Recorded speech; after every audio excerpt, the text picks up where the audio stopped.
Hola a todos. Bienvenidas y bienvenidos hoy a nuestro seminario web titulado Evaluaciones de Impacto y Derechos Humanos. Este seminario está dividido en dos módulos. El día de hoy presentaremos el módulo primero, en donde aprenderemos sobre derechos humanos y cómo se integran tales derechos en las evaluaciones de impacto. Sabemos que no todos podrán participar en persona por cuestiones de horario, pero no será problema porque podrán escuchar la grabación más adelante. La Asociación Internacional para la Evaluación de Impacto Ambiental, o la IAIA por sus siglas en inglés, es la que hace posible la entrega de este seminario web. Mi nombre es Loreli Fortuny y me acompaña mi colega Bridget John brindando apoyo durante este evento. Si escuchan o ven algo durante este seminario que les gustaría compartir a través de Twitter o de cualquiera de las diferentes redes sociales, no duden en hacerlo. Nuestro nombre en Twitter es @IAIANetwork, como lo ven en la pantalla, y también pueden usar hashtag IAIAWebinar. Para aquellos de ustedes que quizás no estén familiarizados con la IAIA, pueden ver algunas de las cuestiones destacadas que ofrecemos. En nuestro sitio web tenemos una variedad de grabaciones de seminarios que se han ofrecido en inglés y que están disponibles al público en general, entre ellos temas de crecimiento urbano, de seguridad alimentaria, y hay uno exclusivo para miembros en español que trata sobre los claroscuros en la práctica de la evaluación de impactos en América Latina. También contamos con algunos eventos que se ofrecerán próximamente de manera presencial, como nuestra conferencia anual IAIA 24, que se llevará a cabo en Dublín. Y tenemos en línea cursos de entrenamiento para los cuales los detalles están disponibles en nuestro sitio web y la inscripción está abierta. Y finalmente tenemos una gran cantidad de publicaciones gratuitas y descargables en nuestro sitio web, ya sea que estén buscando algo de consulta rápida, como nuestros Fast Tips, que son compendios de 2 páginas en inglés, con 5 puntos importantes que se deben saber y 5 cosas importantes que tratan acerca de diferentes temas. Los documentos posteados sobre principios de mejores prácticas y manuales disponibles en nuestro sitio web también son accesibles para referencia. Así es que lo invitamos a que visite la pestaña de recursos en iaia.org para consultarlos. Antes de empezar el seminario web, veamos algunos detalles introductorios. En la parte superior del panel de control de la plataforma que estamos utilizando, GoToWebinar, verá una flecha blanca sobre un cuadro naranja o rojo y puede usarla para minimizar o maximizar el panel de control. Lo puede minimizar si le impide ver las diapositivas o el video de los panelistas y maximizar más adelante para hacer preguntas. Este seminario web está siendo grabado y todos los que se inscribieron recibirán un enlace para esa grabación en los próximos días. Y si tiene consultas, las responderemos al final de esta discusión, pero las puede enviar a través del panel de preguntas y chat en cualquier momento. El chat lo puede ver en las barras grises en el panel de control. También podrán descargar más adelante documentos que ofrecen más detalles sobre esta presentación. Nuestras ponentes el día de hoy son Gabriela Factor y Tulika Bansal. Gabriela Factor tiene más de 25 años de experiencia en evaluaciones de impacto, planes de gestión ambiental y debida diligencia social y de derechos humanos. Gabriela ha brindado diversos cursos de capacitación y trabajado como consultora en cooperación internacional y el sector privado en más de 30 países. Desde el 2022, es responsable del área de transición energética del Instituto Danés de Derechos Humanos. Tulika Bansal es una reconocida especialista en derechos humanos y empresas y ha sido responsable del desarrollo metodológico y la ejecución de más de una veintena de evaluaciones de impactos en los derechos humanos en una diversidad de sectores. La mayoría de su trabajo se centra en Asia, África y América Latina. En los últimos años, Tulika se ha dedicado especialmente a energía renovable, pesca y agricultura. Ahora sí los dejo en muy buenas manos con nuestras ponentes. Bienvenidas Gaby y Tulika.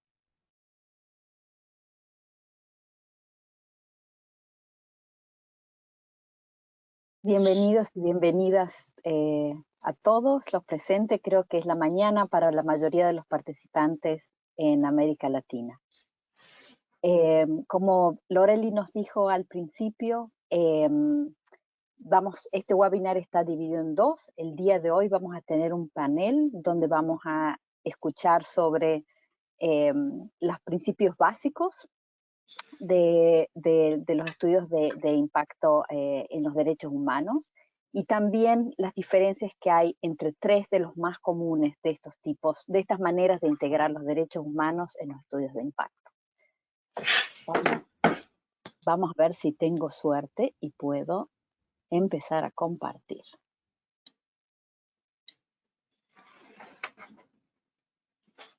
Aquí vamos.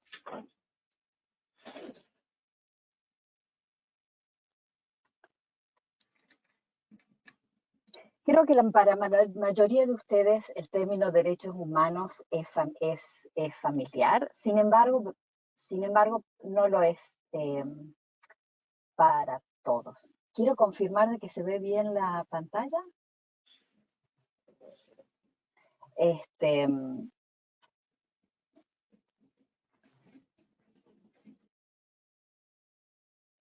Perfecto. Algunos de los, en América Latina, cuando se habla de derechos humanos, muchas veces pensamos en los derechos civiles y políticos, derecho a la vida y a la seguridad, a no sufrir arrestos arbitrarios, libertad de expresión, libertad de acceso a la privacidad, acceso a la reparación. Son menos conocidos para muchos de nosotros los derechos económicos, sociales y culturales, como el derecho a la vivienda, la alimentación, al agua, equidad y no discriminación, derecho a un ambiente sano y educación. Muchos de ustedes, sobre todo quienes trabajan con empresas y derechos humanos, conocen de los derechos laborales fundamentales, como la prohibición del trabajo infantil, el trabajo forzoso, la libertad de asociación y la no discriminación. También hay convenios específicos y derechos humanos que atañen a ciertos grupos de la población, como pueden ser pueblos indígenas, mujeres, niños y niñas, y también las personas que sufren desplazamientos y catástrofes que están cubiertos por la ley internacional humanitaria.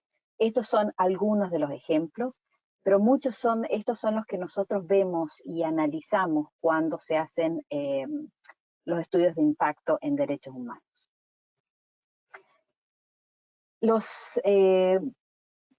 En el 2011 se publicaron los principios rectores sobre las empresas y derechos humanos, y ahí es donde empezó a crecer realmente y a desarrollarse la práctica de los estudios de impacto en derechos humanos, asociados con la debida diligencia de los derechos humanos. Los principios rectores determinan cuáles son las obligaciones de los estados respecto a derechos humanos y las responsabilidades de las empresas. Entre ellos dice que tenemos que hacer debida diligencia en derechos humanos de las actividades empresariales, también de las empresas que son estatales. Esta debida diligencia incluye la evaluación de los impactos, integrar y actuar sobre los resultados, hacer el seguimiento o el monitoreo, comunicar y reportar. Todo esto con un fuerte componente de participación y acceso a la remediación. Esto es un proceso de mejoramiento continuo y una de las cosas que se mira o se controla en las empresas es si realmente hay un compromiso con los derechos humanos, que en la mayoría de los casos se manifiesta en formas de política. Sin embargo, los principios rectores no dicen cómo esos impactos deben evaluarse y no hay ninguna obligación de hacer un estudio de impacto en derechos humanos o de integrarlos en los estudios de impacto ambiental y social. Esto, digamos, hay cierta flexibilidad, pero ha sido ese paso de esta ley blanda que son los principios rectores y que se están endureciendo y convirtiendo en decretos y leyes en varios países de Europa y en la Unión Europea. Esto ha generado una emergencia de metodologías y enfoques Por ejemplo, los estudios de impacto en derechos humanos de proyectos y actividades empresariales, que es donde hay más experiencia, donde se han hecho más casos, por lo general comisionados por las mismas empresas. Por otro lado, hay la banca internacional, algunos de los bancos como la Unión Europea, promueven la integración de los derechos humanos dentro de los estudios de impacto ambiental y social. Y dentro de IAEA se han dado cursos de cómo esto puede ser posible con la metodología trabajada entre el Instituto de Derechos Humanos y la empresa Community Insight Group.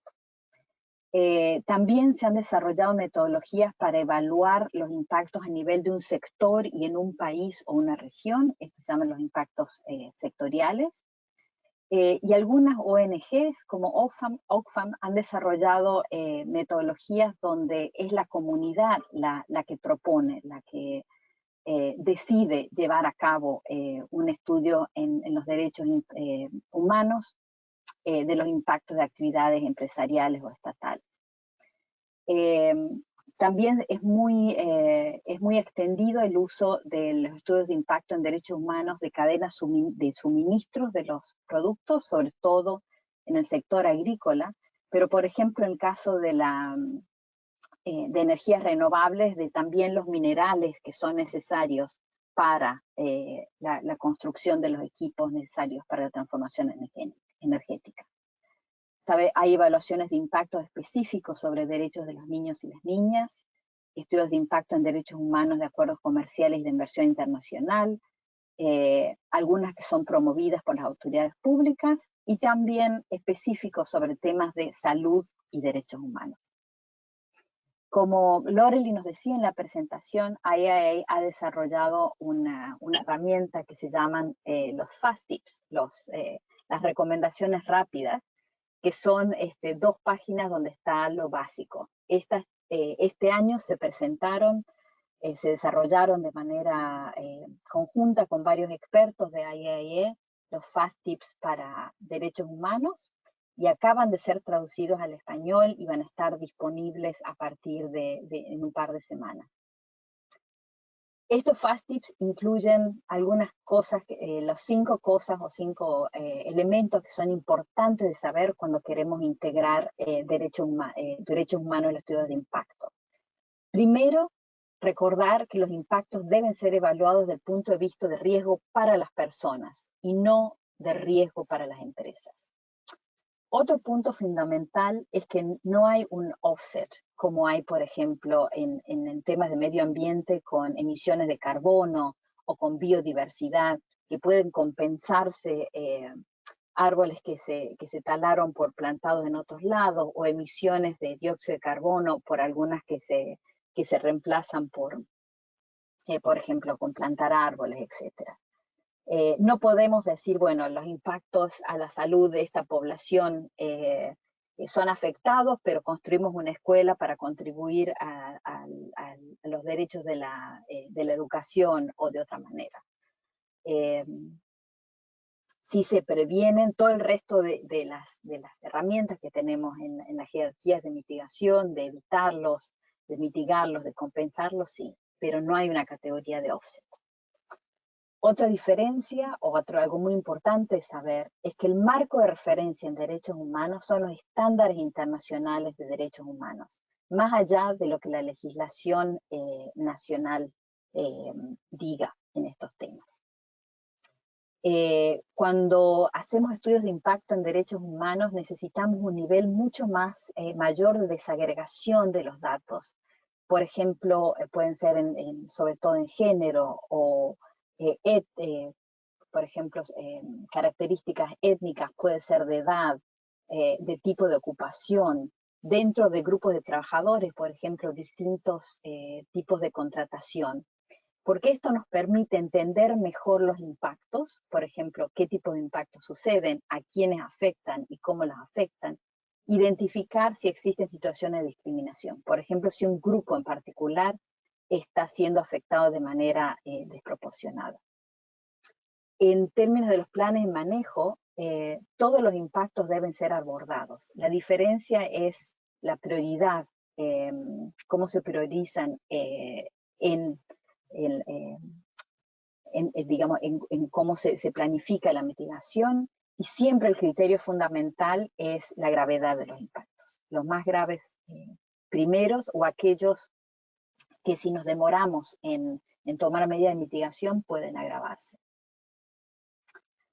Cosas que son importantes de hacer: primero, fijarse qué equipo tenemos. Se requieren equipos multidisciplinarios que tengan experiencia y expertise en derechos humanos, capacidad para entrevistar a grupos vulnerables y conocimiento del contexto y muchas veces de las lenguas locales.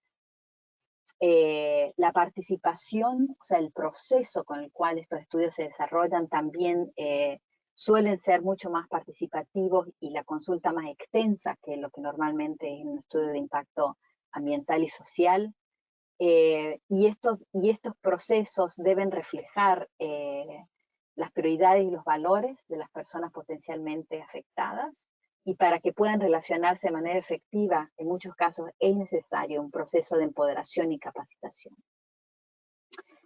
El alcance del impacto es quizás uno de los puntos donde hay más diferencia con los estudios de impacto ambiental que conocemos, porque no solamente se miran las consecuencias potenciales causadas por las actividades del proyecto para construcción, operación, etcétera, sino también impactos que pueden pasar a través de su cadena de suministro, impactos acumulativos generados por los productos o los servicios comerciales o por los socios comerciales. Es muy importante entender en el contexto donde se está trabajando si hay algún riesgo de represalias contra los titulares de derecho, ya sea de la comunidad, trabajadores, otras personas que pueden estar afectadas. Eso tiene que ser evaluado y planificarlo de tal manera de asegurarse de proteger a las personas que intervienen o participan en el estudio. Y después hay un requerimiento importante de transparencia, tanto sobre el proceso que va a ser, los resultados que tiene y cómo se está gestionando el impacto. Y por supuesto, esto requiere ser muy cuidadoso con la confidencialidad, no revelar información confidencial o identidades de personas que puedan ser afectadas. Lo siguiente, esto ha sido un pantallazo medio general.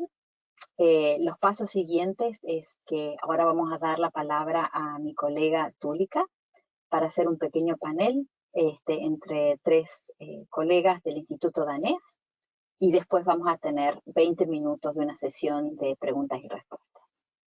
Tulika. Gracias, Gabriela. Espero que todo el mundo me pueda escuchar bien. Soy Tulika y Gabriela, ¿puedes poner otra vez la presentación o no? ¿O tengo que hacerlo yo?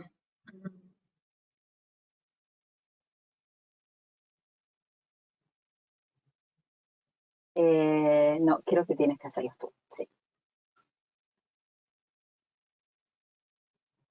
¿Lo pueden ver? Sí, se ve perfecto. Sí, ok, súper. Bueno, yo antes de empezar con el panel entre Gabriela y nuestro colega Álvaro Amaya, voy a brevemente explicar algunos aspectos principales de una evaluación de impactos en los derechos humanos lideradas por empresas. Hay diferentes aspectos que son muy importantes para entender por qué hacemos este tipo de evaluaciones y cuáles son sus características.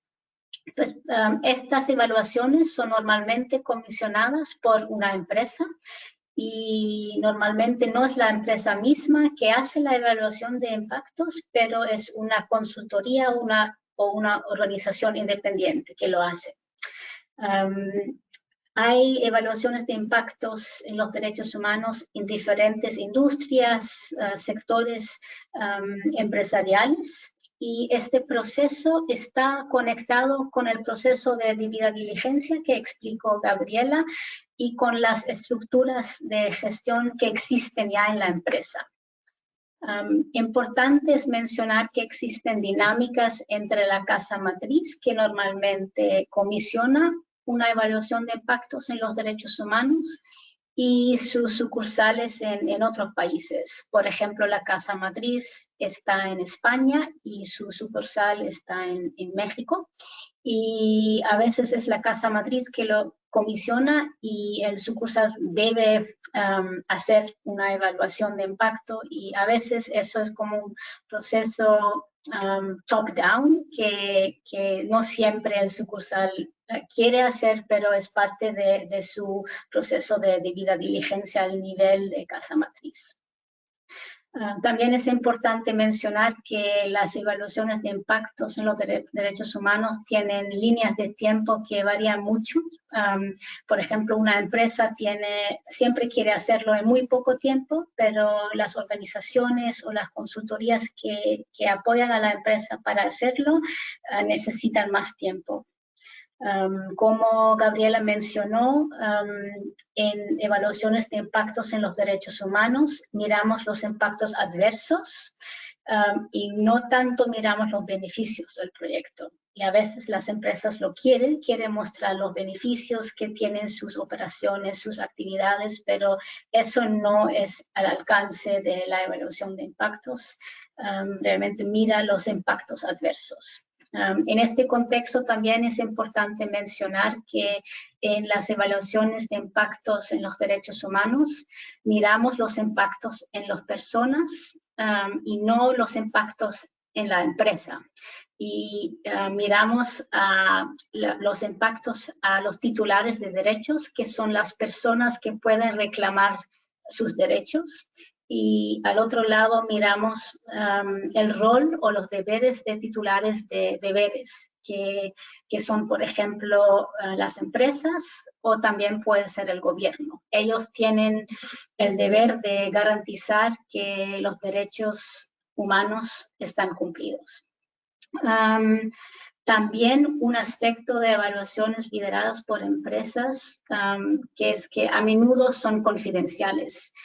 Ahora vemos que más empresas publican sus evaluaciones de impactos en los derechos humanos y esperamos que en el futuro con leyes de debida diligencia, que más empresas publican sus informes, pero no hay tantos ejemplos de transparencia de parte de las empresas.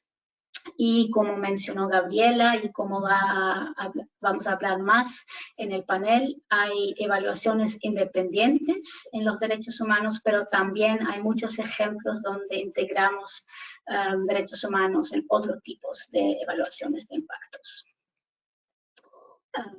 ¿Cuáles son las etapas de evaluaciones de impactos en los derechos humanos? Hay 5 etapas. Y no voy a hablar muy profundamente sobre cada etapa, pero les explicaré en una manera resumida cada fase. La primera fase es la fase de planificación y scoping, y en esta fase decidimos dónde hacer la evaluación de impactos y cuál es el alcance. Miramos toda la cadena de valor, o solo una parte, solo miramos un aspecto, por ejemplo, un producto de la empresa, un mineral, o miramos todo. También en esta fase incluimos la identificación de stakeholders y planificamos para el trabajo en terreno, que es durante fase 2. Y en esta fase 2, que trata de colección de datos y línea de base, hacemos investigación al escritorio para identificar los temas y impactos potenciales antes de ir al terreno, y también desarrollamos los cuestionarios y las herramientas que necesitamos para ir al terreno. Por ejemplo, entender el marco legal del país y relacionado a la industria. Y en esta etapa también el equipo de la evaluación de impactos va al terreno para recopilar los datos primarios. En fase 3, que es la fase de análisis de los impactos, después del trabajo en terreno, analizamos los impactos basándonos en los derechos internacionales. Eso es un proceso al escritorio, pero a veces es necesario volver a hablar con algunos stakeholders si vemos que falta alguna información. El fase 4 es la mitigación y gestión de impactos. Y en esta fase desarrollamos recomendaciones para la empresa y hacemos una priorización de impactos que la empresa debe abordar y desarrollamos un plan de acción con las personas responsables para cada acción, un presupuesto y un plazo. Y la última fase es informe y evaluación. Y en esta fase desarrollamos un informe de la evaluación que aspiramos a publicar, pero eso siempre depende de la empresa. Y eso es importante porque la transparencia y el acceso a la información también es un derecho. Y es importante que los resultados, el proceso y las recomendaciones están disponibles para todos los stakeholders que estaban parte de la evaluación de impactos para la rendición de cuentas. Y un tema transversal es el diálogo con stakeholders, que es algo que debemos hacer en cada parte de la evaluación de impactos. Sigo a la última parte de mi presentación. Aquí pueden ver una tabla que resume los criterios claves para una evaluación de impactos en los derechos humanos. No voy a compartir cada elemento en detalle, pero como pueden ver, hay 5 criterios relacionados al proceso de la evaluación y 5 criterios relacionados al contenido. Y pueden ver que algunos ya estaban abordados por Gabriela porque están mencionados en los fast tips que presentó. Y esta tabla también está disponible en la caja, la guía y la caja de herramientas sobre evaluaciones de impactos en los derechos humanos que presentaré más tarde. Bueno, eso era... un segundo. Sí, eso era la presentación y ahora sigo al panel. Invito a Gabriela y a Álvaro a venir y les voy a presentar y empezamos con algunas preguntas. Gracias. Hola Álvaro, hola Gabriela. Empiezo con Gabriela. Gabriela, ¿puedes empezar con explicarnos qué es la diferencia entre una evaluación de impactos ambiental o social que integra los derechos humanos y una que no integra los derechos humanos? Gracias, Túlica. Antes de seguir, quisiera recordarles a todos y todas que por favor pongan sus preguntas en el casillero de preguntas, así en los últimos 20 minutos podemos responderlas. De vuelta a la pregunta, creo que hay 5 puntos fundamentales. Uno es que hay un análisis desde el punto de vista de quiénes son los titulares de derechos potencialmente afectados y quiénes son los titulares de deberes y cuál es su capacidad para gestionar los derechos humanos. Y cuando hablamos de titulares de derechos, estamos hablando de las comunidades, estamos hablando de los trabajadores de las empresas, de los subcontratistas, etc. Y esto es importante porque el hecho de decir no son solamente stakeholders, son portadores, son titulares de derecho, hace que el foco en cómo se mira los impactos a los que están expuestos es más profundo. Cuando integramos derechos humanos en los estudios de impacto ambiental y social, miramos dentro del contexto los aspectos de derechos humanos. Por ejemplo, es una región donde ha habido un historial de violaciones a derechos humanos o donde hay poca capacidad de gobierno de hacer cumplir, de hacer respetar esos derechos. nos fijamos también en otros grupos de interés informantes, por ejemplo, los institutos nacionales de derechos humanos, como las defensorías, son organizaciones con las que se consultan. Las ONG, organizaciones que representan minorías también. Cuando se miran los derechos humanos, los aspectos de derecho laboral y los impactos en los trabajadores, se ve mucho más en profundidad, en detalle, de lo que normalmente lo hacemos en los estudios de impacto. Y el hecho de que no siempre se limita a las actividades de la empresa, sino también a sus cadenas de suministro, etcétera, hace que el área de impacto que normalmente se identifica en una evaluación de impacto ambiental normal se modifique y tome regiones que no necesariamente sean inmediatamente alrededor. Hablamos mucho, pero el tema de consulta y relacionamiento, cuando uno planifica y hace el presupuesto, requiere mucho más tiempo, requiere más esfuerzo y capacidad, porque el componente de consulta y relacionamiento es mucho más grande, porque tenemos que dejar hablar a las personas potencialmente afectadas y muchas veces brindar capacitación para que eso sea posible, y las capacidades del equipo, ¿no? En derechos humanos, muchas veces más en género, experiencia para relacionamiento con minorías étnicas, etcétera.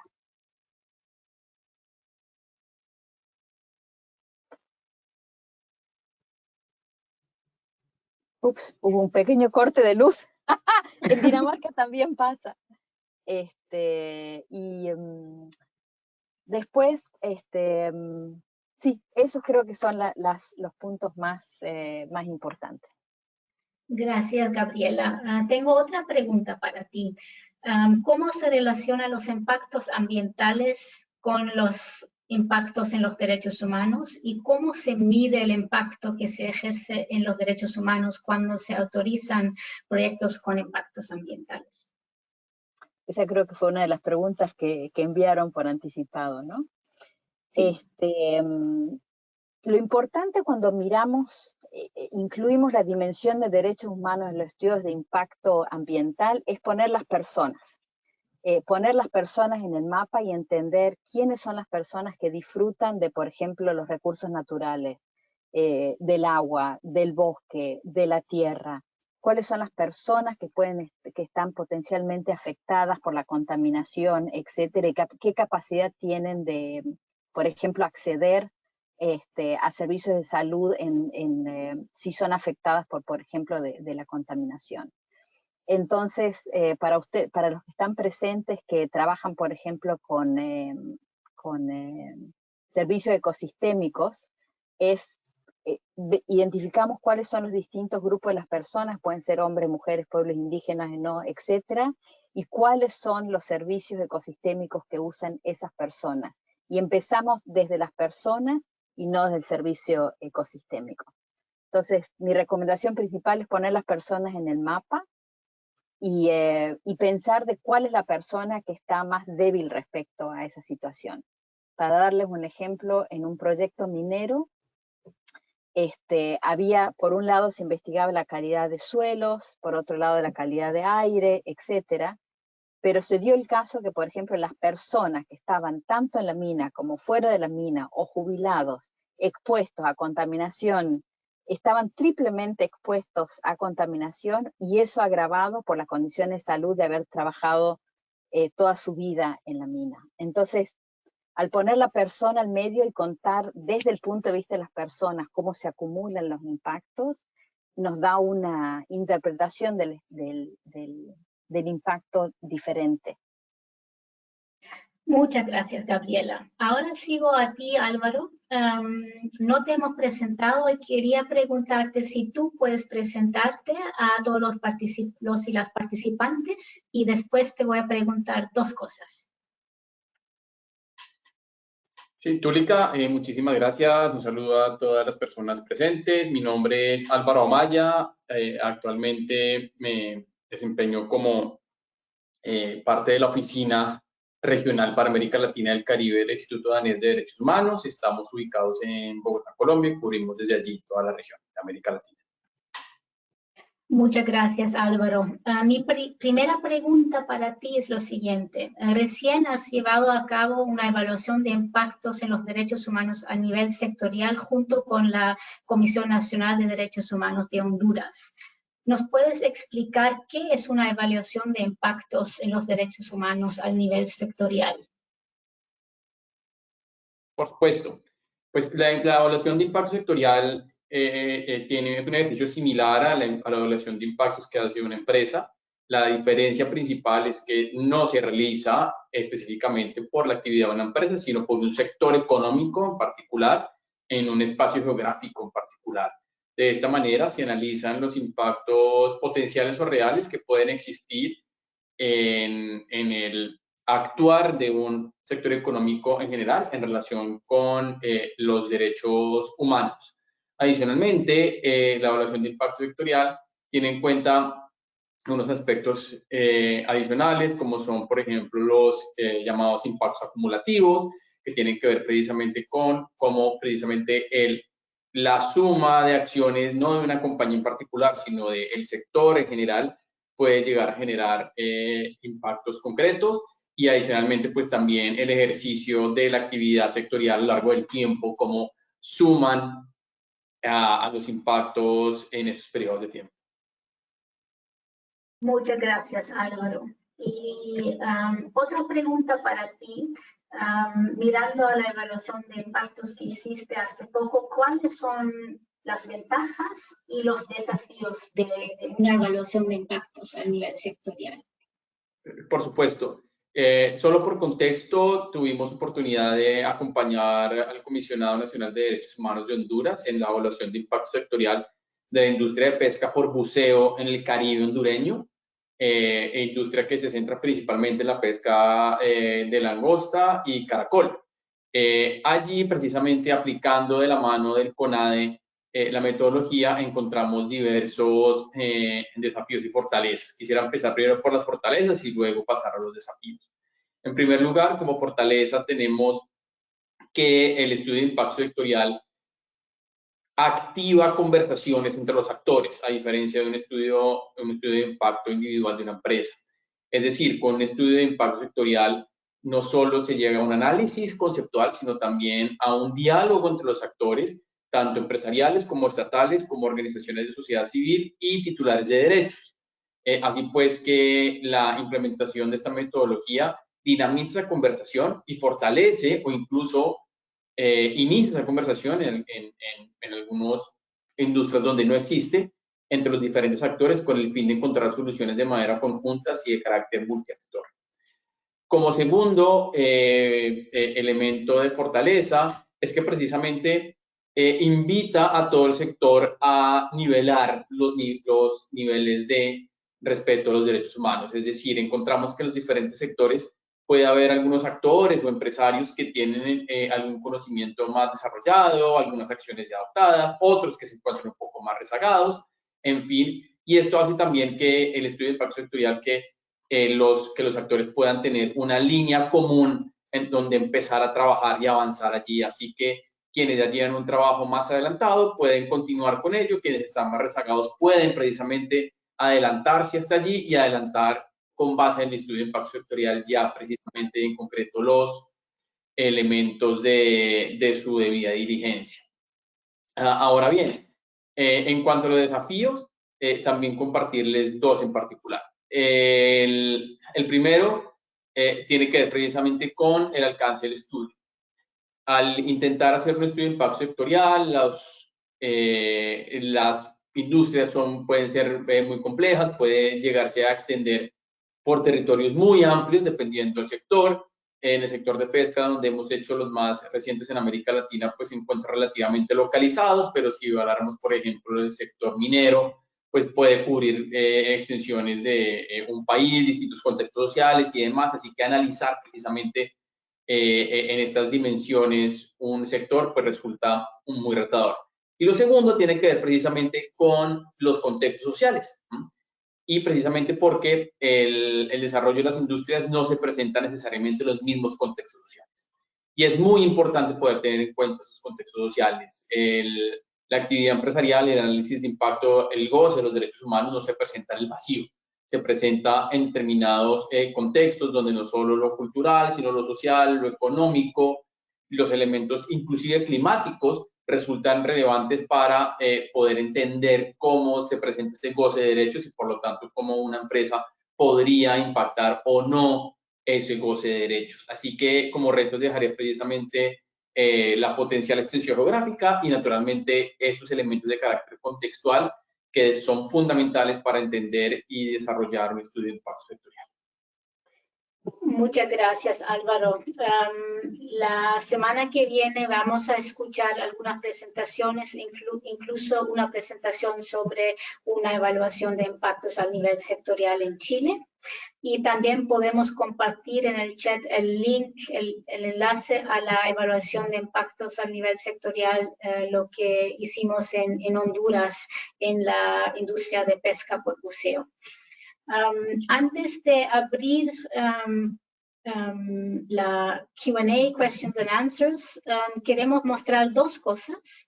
Una es una guía y caja de herramientas sobre evaluaciones de impactos en los derechos humanos. Yo voy a compartir mi pantalla para mostrarles esta caja. Dame un segundo.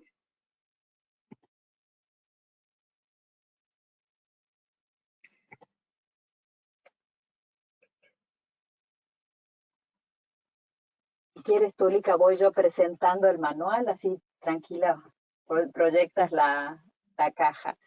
Quería, en los materiales están disponibles de este webinar, está un flyer sobre este manual sobre impactos, estudios de impacto en derechos humanos. Está en inglés, no existe en español.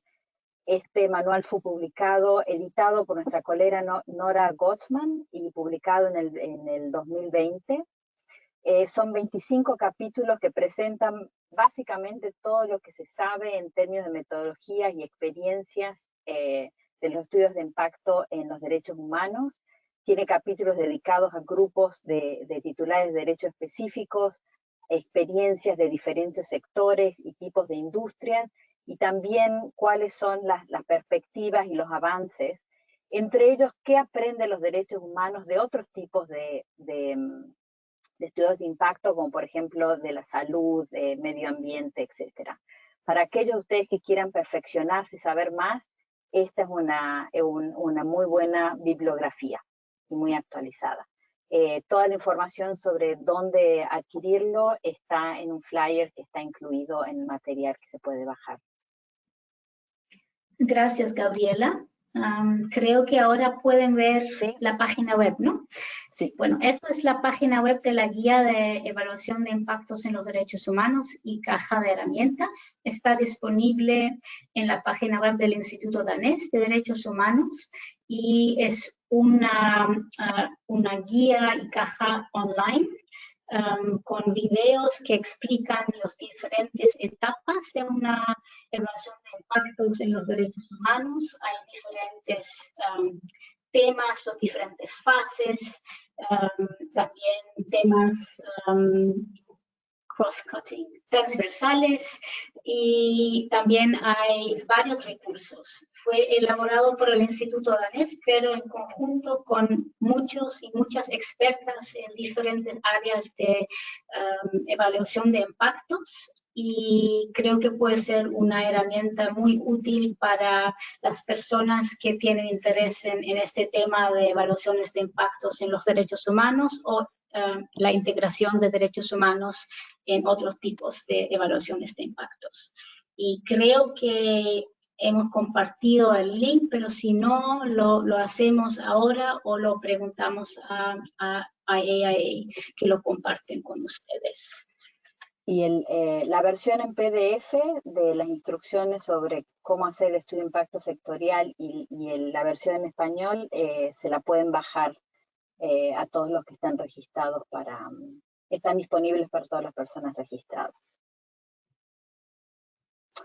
Bueno, El paso siguiente era hacer una pequeña encuesta sobre cuáles eran los mayores desafíos en términos de derechos humanos, pero han llegado muchísimas preguntas y muy interesantes, así que les propongo avanzar primero con las preguntas y después al final podemos hacer la encuesta. ¿Les parece bien? Voy a leer varias de las preguntas que surgieron. Fue en qué países se están aplicando los estudios de impacto. Tulika, ¿quieres responder esto? Sí, por supuesto. Gracias por la pregunta. En este momento son la mayoría de las empresas que comisionan evaluaciones de impactos en los derechos humanos tienen su base en Europa o Norteamérica.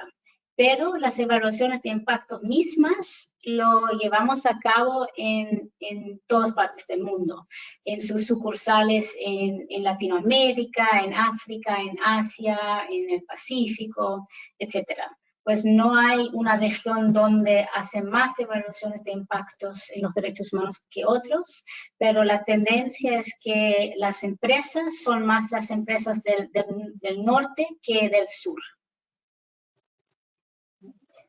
Esto no es lo mismo para los estudios sectoriales, ¿verdad? Porque hay varios estudios sectoriales en América Latina, en Chile, en Colombia, incluso estudios que fue la misma comunidad que lo comisiona en Honduras, que vamos a escuchar un ejemplo la semana que viene, en México también.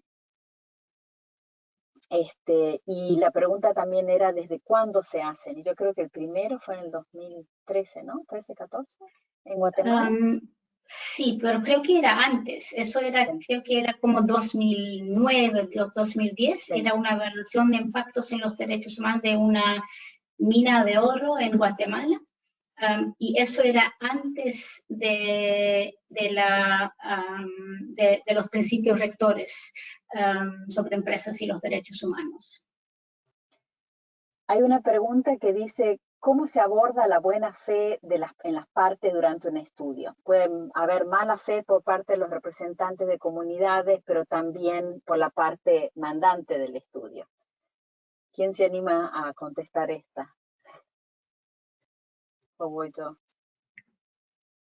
Pues si me permites, Gabriela, creo que allí dos elementos son fundamentales precisamente en este contexto. El primero es el de la construcción de confianza entre las partes.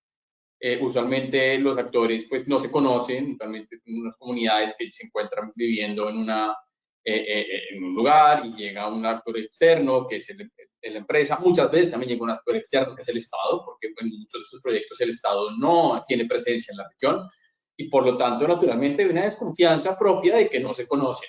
Entonces, poder tener mecanismos de generación de confianza, poder generar lugares de diálogo entre los actores, generar también allí capacidades, etcétera. Todo ello va construyendo precisamente este contexto de buena fe. Lo segundo tiene que ver con, y ya lo mencionaba, el análisis cultural. Y esto se relaciona también con los niveles de transparencia. La transparencia es fundamental en estos procesos. Y la transparencia no es solo el que la información se encuentra allí y que se puede consultar y demás, sino muchas veces tiene que ver con entender culturalmente precisamente el contexto social. Si, por ejemplo, llegamos a un contexto en el cual no se habla el mismo idioma, en el cual están, por ejemplo, realizados los estudios que realizaba la empresa y o el Estado para el proyecto. O si bien esos estudios se encuentran en el mismo idioma, pero son estudios de nivel tan técnico que pues para las personas a nivel comunitario no es entendible los conceptos y datos que están en esos estudios, pues allí va a haber problemas en términos de transparencia. Y esto va a generar problemas en términos también de entender y generación de confianza y buena fe. Así que entender ese contexto cultural y poder ser lo más transparente posibles en esos contextos es fundamental para generar no solo esa confianza, sino ese diálogo. Y yo podría añadir que la triangulación de datos también es muy importante, porque si algún actor, algún stakeholder está involucrado en el proceso con mala fe, lo también podemos triangular con otros tipos de datos. Por ejemplo, cuando alguien no quiere participar o no da los datos reales, hablar con diferentes actores nos permite saber si eso es la realidad o no.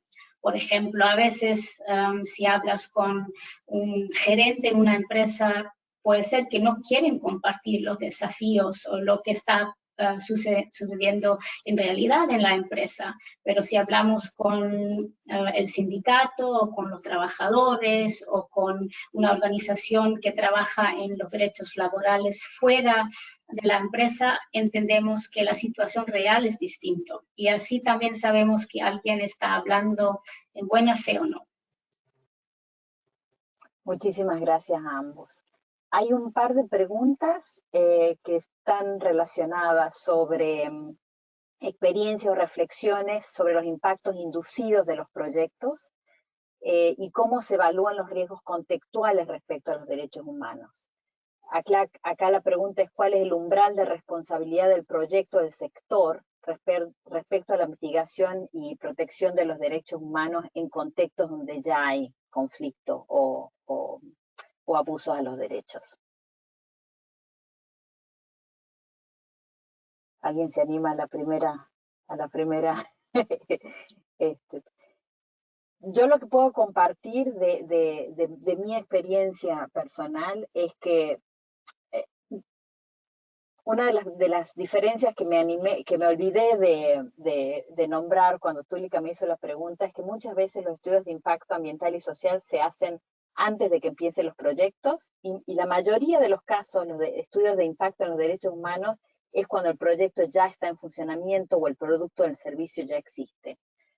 Si los estudios de impacto en derechos humanos se hicieran antes, les brindaría a las empresas una muy buena información sobre cuál es el riesgo real que tienen y cuáles son las medidas de mitigación adecuadas para ese contexto, que no son necesariamente las estándares.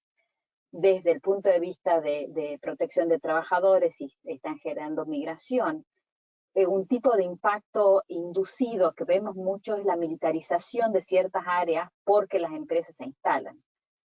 Si bien no son las empresas las que convocan a Fuerzas Armadas de los países, las empresas llegan y para proteger bienes, servicios, etcétera, hay una intensa militarización de algunas de las áreas que genera a su vez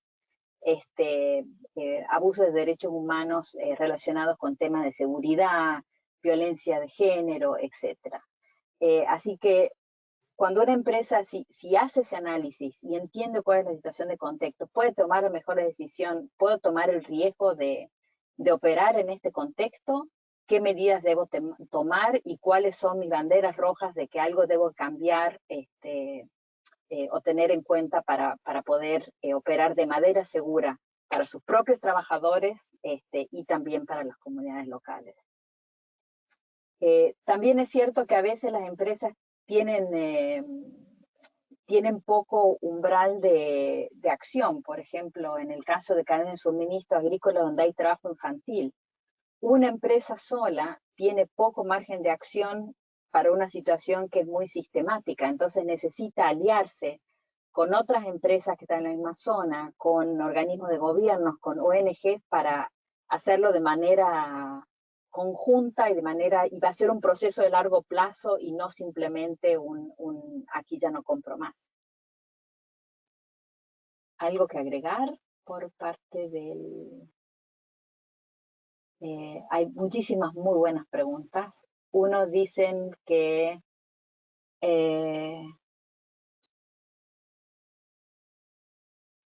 ¿cómo lograr que las empresas realicen evaluaciones de impacto en derechos humanos en todas sus actividades? ¿Es necesario que los impactos se vuelvan reales y que los titulares de derechos protesten antes de que las empresas comiencen el proceso de evaluación de los impactos? ¿O esto puede ser preventivo? Excelente pregunta. ¿Quién se anima a empezar? Yo puedo intentar responder. Hay diferentes momentos cuando una empresa decide comisionar una evaluación de impactos en los derechos humanos. A veces es porque hay un informe de una ONG, un artículo en la prensa que menciona que hay trabajo infantil, hay violaciones de derechos humanos, hay conflictos con comunidades y es una manera de entender mejor cuáles son los impactos de parte de la empresa y poder accionar contra estas violaciones. A veces también es parte de un programa que tiene una empresa de debida diligencia. En estos días vemos que las empresas multinacionales quieren mirar a los derechos humanos y algunas empresas tienen un programa en que llevan a cabo muchas evaluaciones de impactos, como 5 cada año, y es tiene una meta de hacer, no sé, 20 evaluaciones de impactos en un par de años. Y usan estas evaluaciones de impactos en los derechos humanos para entender cuáles son las tendencias en los derechos humanos a nivel global y poder abordarlos, por ejemplo, a través de políticas a nivel global y también abordar los impactos en los contextos específicos donde hacían las evaluaciones de impacto. Pues no hay como un formato, pero en nuestro trabajo hemos visto que algunas empresas comisionan evaluaciones de impactos como reacción a impactos y otros son más preventivos. Álvaro, Bueno, ¿querías agregar algo? sí, solo para complementar rápidamente, si bien la práctica nos muestra esto que ya Tulica ha descrito, el propósito esencial de una evaluación de impactos es preventivo. O sea, el mundo ideal es que sea preventivo. Antes de iniciar la actividad empresarial, antes de iniciar el proyecto, pues poder llevarlo a cabo, pero teniendo en cuenta también algo, y es que el contexto cambia. Es decir, ya Gabriela lo mencionaba hace un rato, no solo al inicio del proyecto, sino que a la vuelta de 2, 3 años, quizá aparecen impactos nuevos, derechos humanos que no teníamos registrados al principio porque la dinámica social era distinta, etcétera. Así pues que también no solo al principio, sino también mantener un continuo seguimiento de la situación para identificar aquellos quizá impactos que no se encontraron en el momento y que por la transformación social ahora podrían darse. Yo dejaría allí precisamente denotando este carácter dinámico de la evaluación de impacto. Una de las preguntas que creo que se relaciona con esto fue cuál es el sentido, qué pasa con el acceso a remediación y el rol del acceso a remediación en los estudios de impacto en derechos humanos vis a vis los de evaluación ambiental y social. El acceso a remediación es el tercer pilar de los principios rectores de derechos humanos. Es una parte fundamental y algo que, digamos, creo que una manera básica de empezar a integrar derechos humanos en los planes de manejo de las actividades de las empresas es aplicar los principios de efectividad que plantean los principios rectores respecto a los mecanismos de remediación. Tener un mecanismo de remediación que funcione, que sea efectivo, conocido, que se use, es una manera de garantizar que tenemos ese monitoreo, que sabemos cuándo los problemas empiezan, de derechos humanos u otros, para poder abordarlos y antes de que escalen. Así que no solamente que el mecanismo de quejas y reclamos exista, sino que sea de calidad y que sea adecuado en derechos humanos y que las respuestas que provea estén alineadas con derechos humanos es fundamental. Yo diría que eso si tienen que hacer una sola cosa que tenga que ver con derechos humanos, es mejor el plan de quejas y reclamos y generan transparencia y confianza en torno a eso porque es uno de los mejores termómetros que tienen. Voy a tomarla, hay muchísimas preguntas excelentes, vamos a discutir con el equipo cómo las devolvemos, probablemente en el próximo webinar, porque son excelentes, pero hay una con la que quería cerrar porque es un tema emergente que todavía no está muy claro del Pacto de Derechos Humanos, y es cómo se pueden abordar las implicaciones del cambio climático en los derechos humanos, dado que el Grupo de Trabajo de Empresas de Derechos Humanos de Naciones Unidas ha afirmado recientemente que las consideraciones sobre el cambio climático deben integrarse en la debida diligencia empresarial. Hay muchísimo que está empezando. Hay una evolución muy grande, muy rápida de este tema, pero no hay una herramienta concreta sobre este tema. Creo que es uno de los temas probablemente que con IIA podemos trabajar, de poner expertos en cambio climático y expertos en derechos humanos un par de días a trabajar cómo se debiera hacer. Pero hay mucho foco en tema de cambio climático, muchísimas iniciativas nuevas. Lo estamos investigando desde el instituto de manera transversal en los departamentos y se está iniciando. Todavía no hay una metodología clara, pero encantada de la persona que hizo la pregunta, Francesco, de contactarme y te mantenemos al tanto de qué está pasando. Llegamos al final de la hora. Vamos a dejar la encuesta para el webinar que viene. Vamos a seleccionar y sistematizar las preguntas para poder responderlas en la segunda parte del webinar. Para todos aquellos que nos vayan a acompañar, va a ser una estructura diferente. Vamos a tener 3 presentaciones. Una de un estudio en derechos humanos comisionado por una empresa para un proyecto en Brasil, que para la persona que hizo la pregunta de Brasil creo que va a ser muy útil, y vamos a pasar las preguntas para que se respondan ahí. La otra va a ser un estudio de impacto a nivel sectorial del sector de la salmonicultura en Chile, a cargo de Túlica, y otro proyecto sobre un estudio de impacto en los derechos humanos hecho desde la comunidad por parte de una representante de FIDH. Así que vamos a tener 3 organizaciones diferentes, 3 países diferentes, 3 sectores y 3 metodologías. Los esperamos, y las preguntas que no pudimos responder haremos en lo posible, el mayor esfuerzo posible para responderlas en el próximo webinar. Bridget, over for you for closing. Muchas gracias a Gaby y a Túlica, y también al Instituto Danés de Derechos Humanos por hacer posible este seminario web. Les agradecemos a nuestras presentadoras y a ustedes que nos han acompañado en este seminario. Para una encuesta muy breve que recibirán al finalizar este seminario web, por lo que esperamos que se tomen unos minutos para participar y darnos su valiosa opinión.